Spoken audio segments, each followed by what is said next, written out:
नमस्कार. आपण जेव्हा भारताच्या टेक्नॉलॉजिकल प्रगतीबद्दल बोलतो तेव्हा पडद्यामागे अनेक संस्था दिवसरात्र काम करत असतात. आज आपण अशाच एका महत्त्वाच्या संस्थेबद्दल जाणून घेणार आहोत जी देशाचं वैज्ञानिक भविष्य घडवण्यामध्ये खूप मोठा वाटा उचलतेय.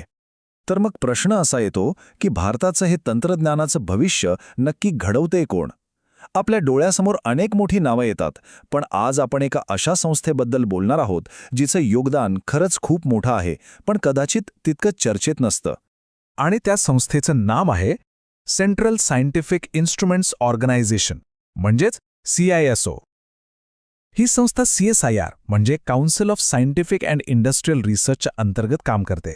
विचार करा, 1959 साली चंदीगडमध्ये तिची स्थापना झाली होती आणि तेव्हापासून ती वैज्ञानिक आणि औद्योगिक उपकरण बनवण्याचं, त्यांचं डिझाईन आणि रिसर्च करण्याचं महत्त्वाचं काम करत आहे.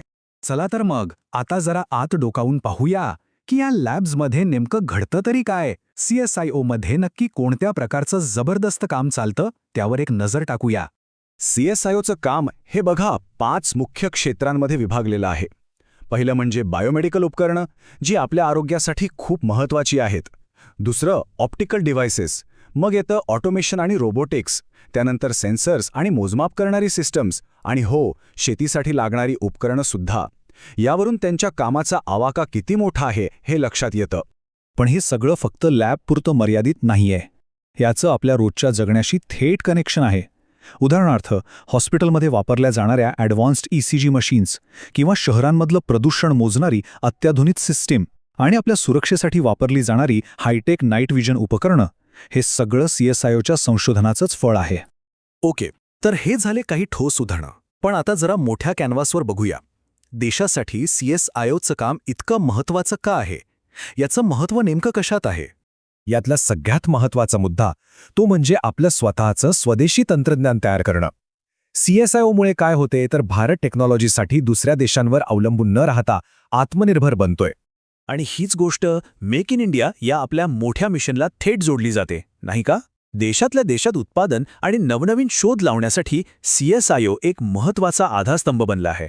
एवढंच नाही, ही संस्था आपल्या इंडस्ट्री आणि डिफेन्स म्हणजे उद्योग आणि संरक्षण या दोन्ही क्षेत्रांसाठी लागणारी अत्यंत महत्त्वाची उपकरणं बनवते.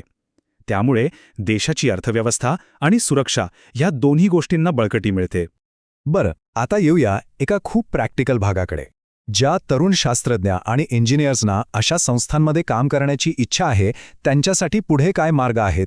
CSIOपर्यंतचा प्रवास कसा करायचा? CSIOमध्ये शास्त्रज्ञ बनण्याचा मार्ग तसा सरळ आहे.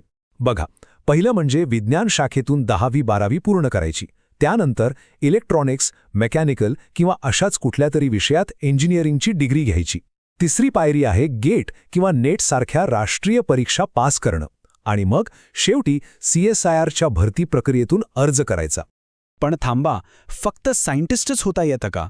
नाही, इथे वेगवेगळ्या लेव्हलला संधी आहेत. ज्यांच्याकडे इंजिनिअरिंगची डिग्री आणि गेट किंवा नेट स्कोर आहे ते सायंटिस्ट पदासाठी अर्ज करू शकतात. ज्यांनी डिप्लोमा किंवा BSc केलंय त्यांच्यासाठी टेक्निकल असिस्टंटची संधी आहे. आणि जे विद्यार्थी सध्या BTech किंवा MSc करत आहेत ते इंटर्न किंवा ट्रेनी म्हणूनही इथे कामाला सुरुवात करू शकतात.